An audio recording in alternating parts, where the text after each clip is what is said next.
Great Expectations, by Charles Dickens. Chapter 36. Herbert and I went on from bad to worse, in the way of increasing our debts, looking into our affairs, leaving margins, and the like exemplary transactions, and time went on, whether or no, as he has a way of doing, and I came of age, in fulfilment of Herbert's prediction that I should do so before I knew where I was. Herbert himself had come of age 8 months before me.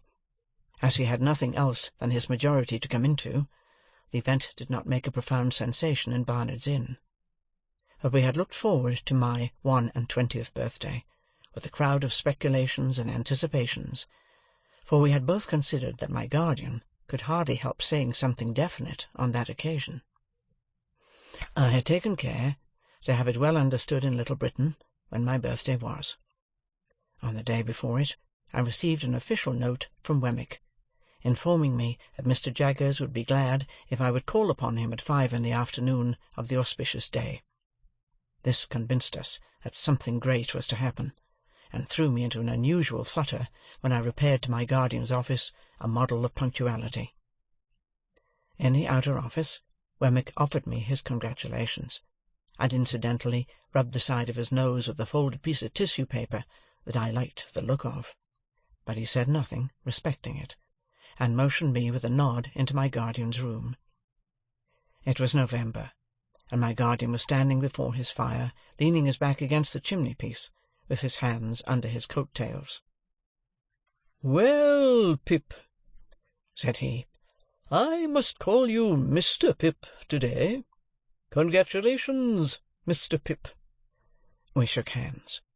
He was always a remarkably short shaker, and I thanked him. "Take a chair, Mr. Pip," said my guardian. As I sat down, and he preserved his attitude and bent his brows at his boots, I felt at a disadvantage, which reminded me of that old time when I had been put upon a tombstone. The 2 ghastly casts on the shelf were not far from him, and their expression was as if they were making a stupid, apoplectic attempt to attend the conversation. "Now, my young friend," my guardian began, as if I were a witness in the box, "I am going to have a word or two with you." "If you please, sir." "What do you suppose," said Mr. Jaggers, bending forward to look at the ground, and throwing his head back to look at the ceiling, "what do you suppose you are living at the rate of?" "At the rate of, sir?"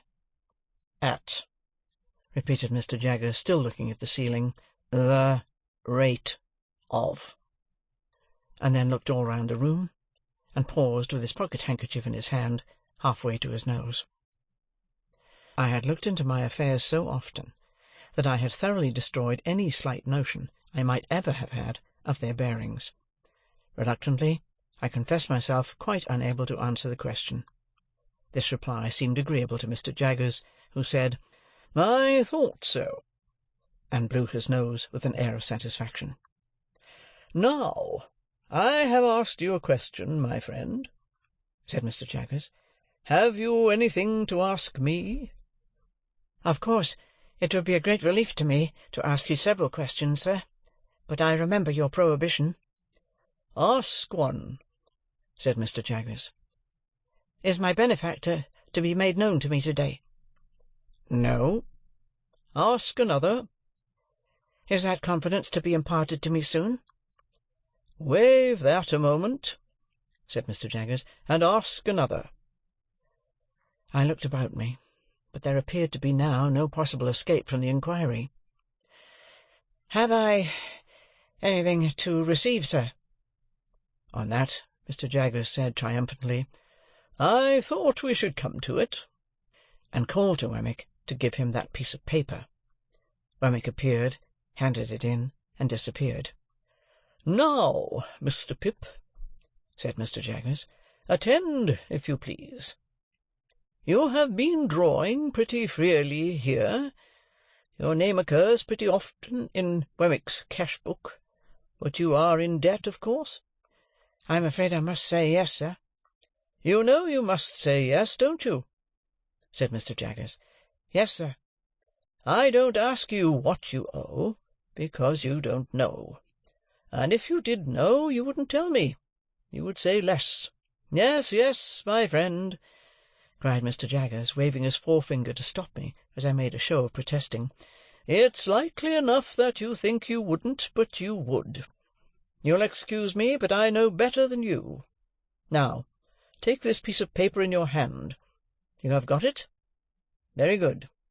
Now, unfold it, and tell me what it is." "This is a bank-note," said I, "for £500. "That is a bank-note," repeated Mr. Jaggers, "for £500, and a very handsome sum of money too, I think. You consider it so?" "How could I do otherwise?" "Ah, but answer the question," said Mr. Jaggers. "Undoubtedly." "You consider it undoubtedly a handsome sum of money. Now, that handsome sum of money, Pip, is your own. It is a present to you on this day, in earnest of your expectations, and at the rate of that handsome sum of money per annum, and at no higher rate, you are to live until the donor of the whole appears. That is to say, you will now take your money affairs entirely into your own hands, and you will draw from Wemmick £125 per quarter, until you are in communication with the fountain-head, and no longer with the mere agent. As I have told you before, I am the mere agent.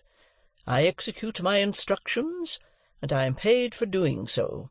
I think them injudicious, but I am not paid for giving any opinion on their merits." I was beginning to express my gratitude to my benefactor for the great liberality with which I was treated, when Mr. Jaggers stopped me. "I am not paid, Pip," said he, coolly, "to carry your words to any one," and then gathered up his coat-tails, as he had gathered up the subject, and stood frowning at his boots, as if he suspected them of designs against him. After a pause, I hinted, "There was a question just now, Mr. Jaggers, which you desired me to waive for a moment. I hope I am doing nothing wrong in asking it again?" "What is it?" said he.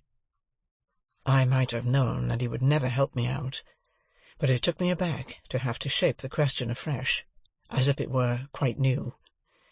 "Is it likely," I said, after hesitating, "that my patron, the fountain-head you have spoken of, Mr. Jaggers, will soon—" There I delicately stopped.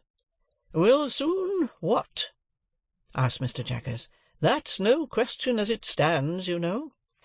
"Will soon come to London," said I, after casting about for a precise form of words, "or summon me anywhere else."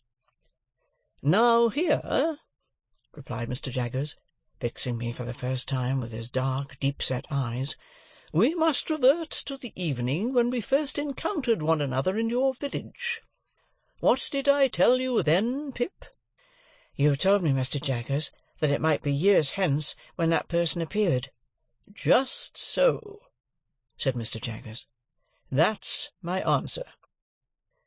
As we looked full at one another, I felt my breath come quicker in my strong desire to get something out of him. And as I felt that it came quicker, and as I felt that he saw that it came quicker, I felt that I had less chance than ever of getting anything out of him. "Do you suppose it will still be years hence, Mr. Jaggers?"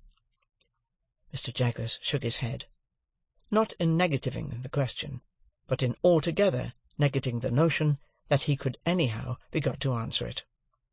And the two horrible casts of the twitched faces looked, when my eyes strayed up to them, as if they had come to a crisis in their suspended detention, and were going to sneeze. "Come," said Mr. Jaggers, warming the backs of his legs with the backs of his warmed hands, "I'll be plain with you, my friend Pip. That's a question I must not be asked. You'll understand that better when I tell you it's a question that might compromise me. Come, I'll go a little further with you. I'll say something more." He bent down so low to frown at his boots that he was able to rub the calves of his legs in the pause he made.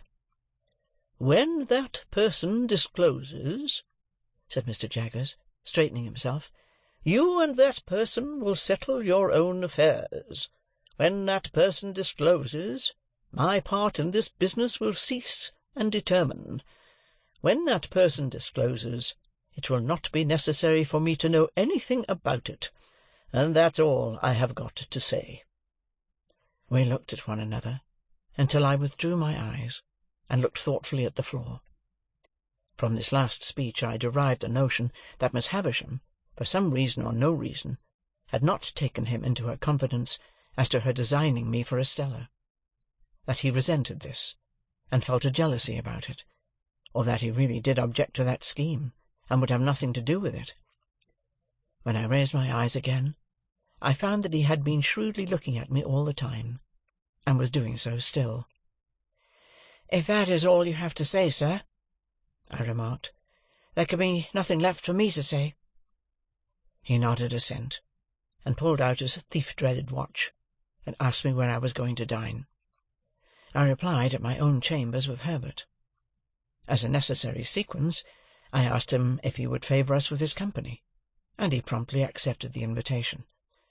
But he insisted on walking home with me, in order that I might make no extra preparation for him, and first he had a letter or two to write, and, of course, had his hands to wash.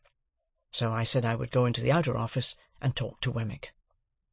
The fact was, that when the £500 had come into my pocket, a thought had come into my head which had been often there before, and it appeared to me that Wemmick was a good person to advise with concerning such thought. He had already locked up his safe, and made preparations for going home. He had left his desk, brought out his 2 greasy office candlesticks, and stood them in line with the snuffers on a slab near the door, ready to be extinguished. He had raked his fire low, put his hat and greatcoat ready, and was beating himself all over the chest with his safe-key, as an athletic exercise after business. "Mr. Wemmick," said I want to ask your opinion. I am very desirous to serve a friend." Wemmick tightened his post-office, and shook his head, as if his opinion were dead against any fatal weakness of that sort.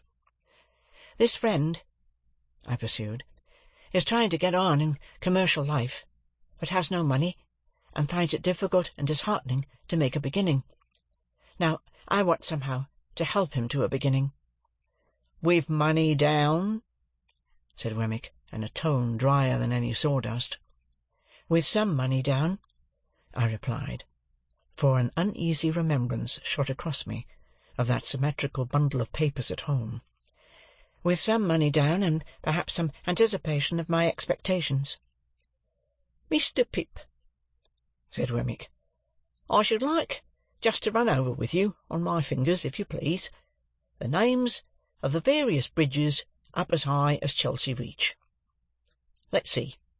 There's London, 1; Southwark, 2; Blackfriars, 3; Waterloo, 4; Westminster, 5; Vauxhall, 6. He had checked off each bridge in its turn, with the handle of his safe-key on the palm of his hand. "There's as many as 6, you see, to choose from." "I don't understand you," said I. "Choose your bridge, Mr. Pip," returned Wemmick, "and take a walk upon your bridge, and pitch your money into the Thames over the centre arch of your bridge, and you know the end of it. Serve a friend with it, and you may know the end of it too, but it's a less pleasant and profitable end." I could have posted a newspaper in his mouth, he made it so wide after saying this. "This is very discouraging," said I. "Meant to be so," said Wemmick. "Then is it your opinion," I inquired with some little indignation, "that a man should never—" "Invest portable property in a friend?" said Wemmick. "Certainly he should not, unless he wants to get rid of the friend, and then it becomes a question how much portable property it may be worth to get rid of him." "And that," said I, "is your deliberate opinion, Mr. Wemmick?" "That," he returned, "is my deliberate opinion in this office." "Ah!" said I, pressing him, for I thought I saw him near a loophole here. "But would that be your opinion at Walworth?" "Mr. Pip," he replied with gravity, "Walworth is one place, and this office is another.